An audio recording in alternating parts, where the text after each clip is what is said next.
Read that piece again about Adam and Eve.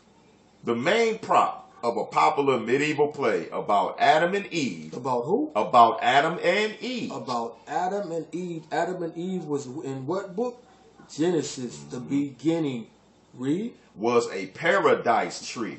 Was a what? A paradise tree. A paradise tree. Read. A fir tree hung with apples that represented the Garden of Eden. So they letting you know that the Christmas tree goes all the way back to the Garden of Eden. This is what they was doing when they was in Germany. This is where the modern, as we know it, where it started at. But it goes all the way back to the Garden of Eden. Read. The Germans set up a paradise tree in their homes on December 24th, the religious feast day. The what day? The religious feast day of Adam and Eve. The religious feast day of Adam and Eve. Now, this letting you know that this thing is deep. It go all the way back to here. But now, we got to show you. Is that it on that? Pretty much, I mean, that's really continue. Yeah, go ahead. Okay.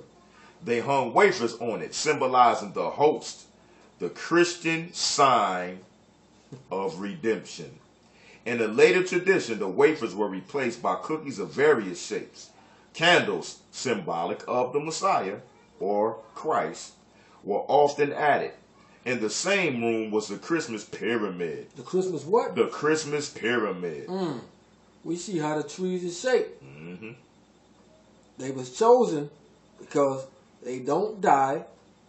They're green year-round. When everything else is dead, they're still alive. That's why it says they symbolize eternal life.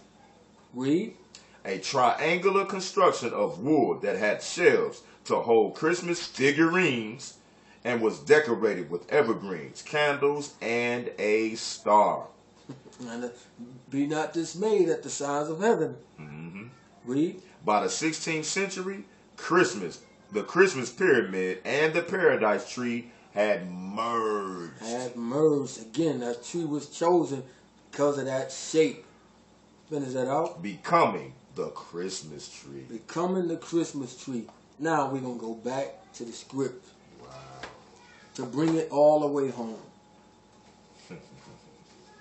Let's go back to Genesis. Pick it where we left off at. Verse 6. Verse 6. Genesis 3 and verse 6.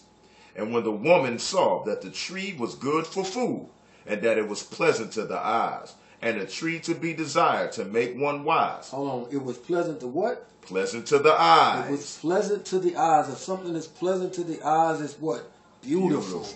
So it was pleasant to the eyes. Read on. And a tree to be desired to make one wise. To make one what? To make one wise. To make one wise. So the tree was pleasant and it was something desirable to make one wise. Keep them two words in mind. Pleasant, matter of fact, beautiful, and to make you wise. Read. She took of the fruit thereof and did eat, and gave also unto her husband with her, and he did eat. So he did eat. Now, we're going to go further. Let's go to Ezekiel 28. Ezekiel 28 and 12.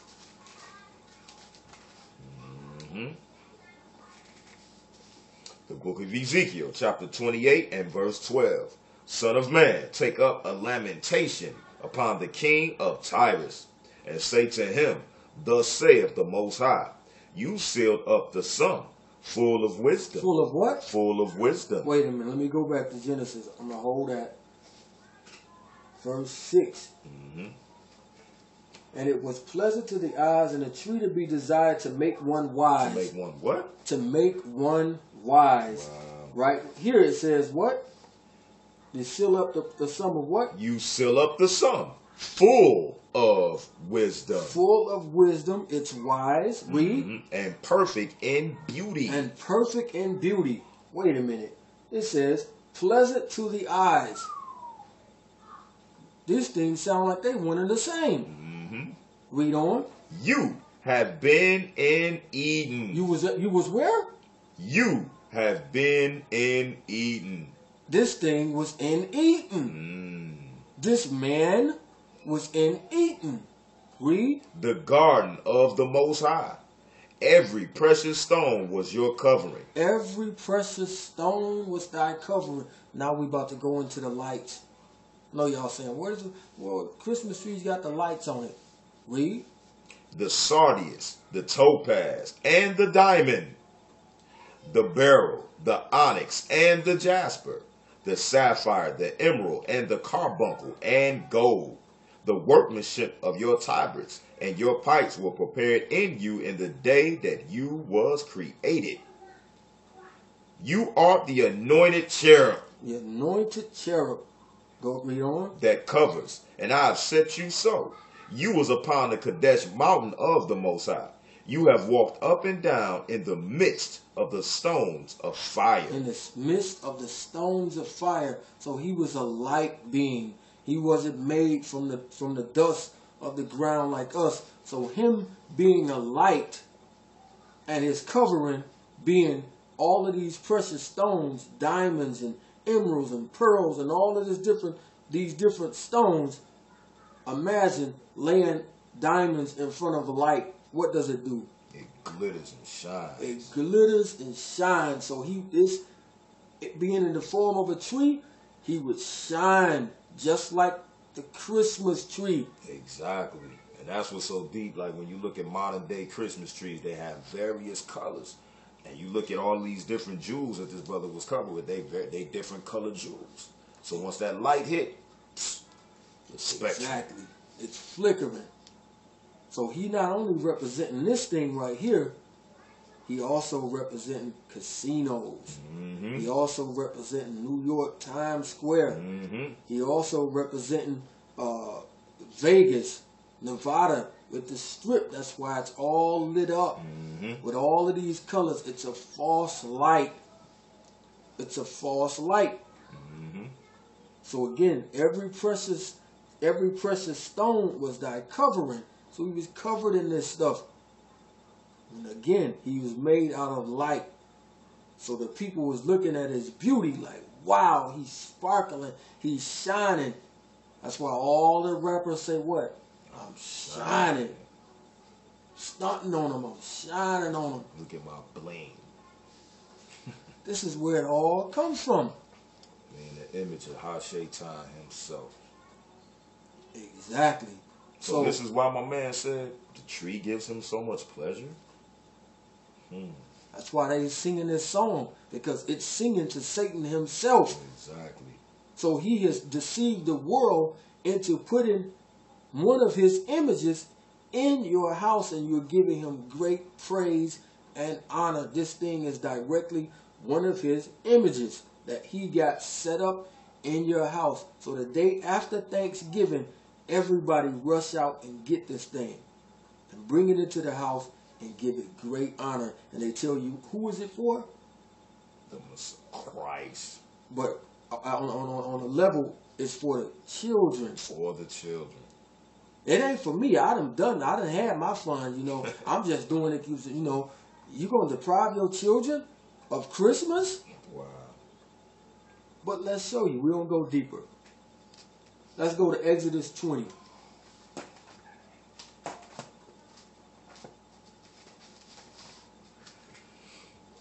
Exodus 20 and verse, I think it's verse 5. The book of Exodus, chapter 20 and verse 5. You shall not bow down to them, nor serve them, for I, the Most High, am a jealous power. I'm a what? Am a jealous power. So right here he says, I, the Most High, am a jealous power. You shall not bow down to this thing. When you got the Christmas tree to put the gifts under it, you bow down to it. You bow down to it. But hold your finger right there. Let's get Ezekiel 8 and 3.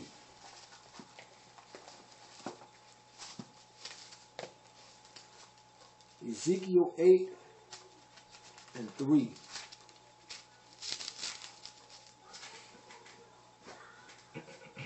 The book of Ezekiel, chapter 8 and verse 3. And he put forth the form of a hand, and took me by a lock of my head. And the Spirit lifted me up between the earth and the heaven, and brought me in the visions of the Most High to Jerusalem, to the door of the inner gate that looks toward the north. Towards the who? Toward the north. Toward the north. Where does it Santa be at? The north. North Pole. South Pole. Okay, go ahead, read. Where was the seat of the image of jealousy. The seat of the image of jealousy. He told you don't bow down to nothing, to nobody but him. Bowing shows worship. So when you putting the gifts up under the tree, you got your children doing it, you are bowing down to this thing. Finish that out. Which provokes to jealousy. Which provokes to jealousy. Let's go back to Exodus 20. The book of Exodus, chapter 20 and verse 5. You shall not bow down to them, nor serve them. For the Most High, our power, is a jealous power, visiting the iniquity of the fathers upon the children. But Christmas is for who? Visiting the iniquity of the fathers upon the children. Visiting the iniquity upon the fathers, upon the children. For how long? Unto the third and fourth generation of them that hate him. Of them that hate me. So when you are doing this mess, you are directly putting your children in harm's way. Exactly. And Now, it shows you don't really, truly don't care about your children if you can do that. You ain't teaching them the commandments and truth that's written in these scripts and giving them an opportunity to make it into the kingdom. Exactly. So you think you're doing something good, but you're directly putting your children in harm's way. Not even having a clue that you're doing it. I'm talking about it's for them. Well, my children were small when I found out the truth. Guess what? They don't miss no Christmas. Right. Because they know nothing about it. So you're perpetuating this garbage. Let's get this last script. Let's go to Ezekiel 20 and 27.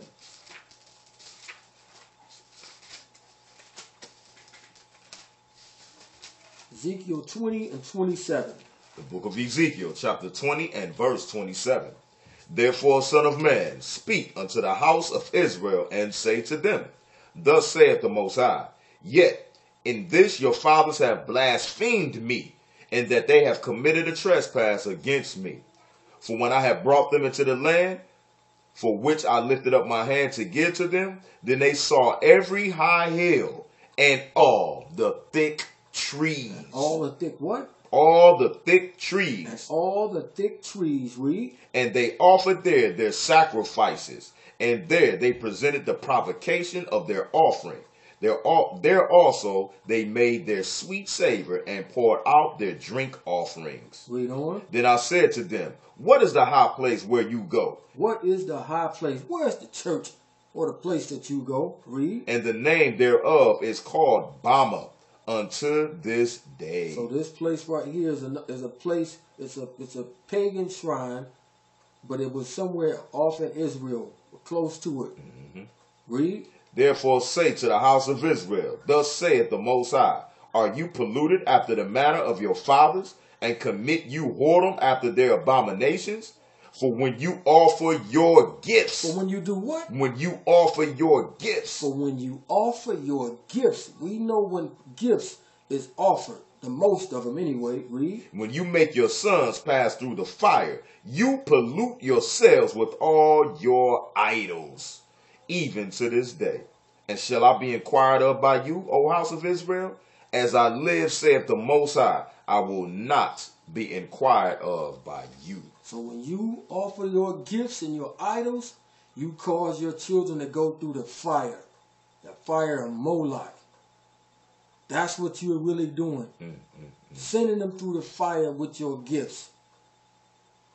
And with that, Quab, my man Shof, Shalom. Shalom.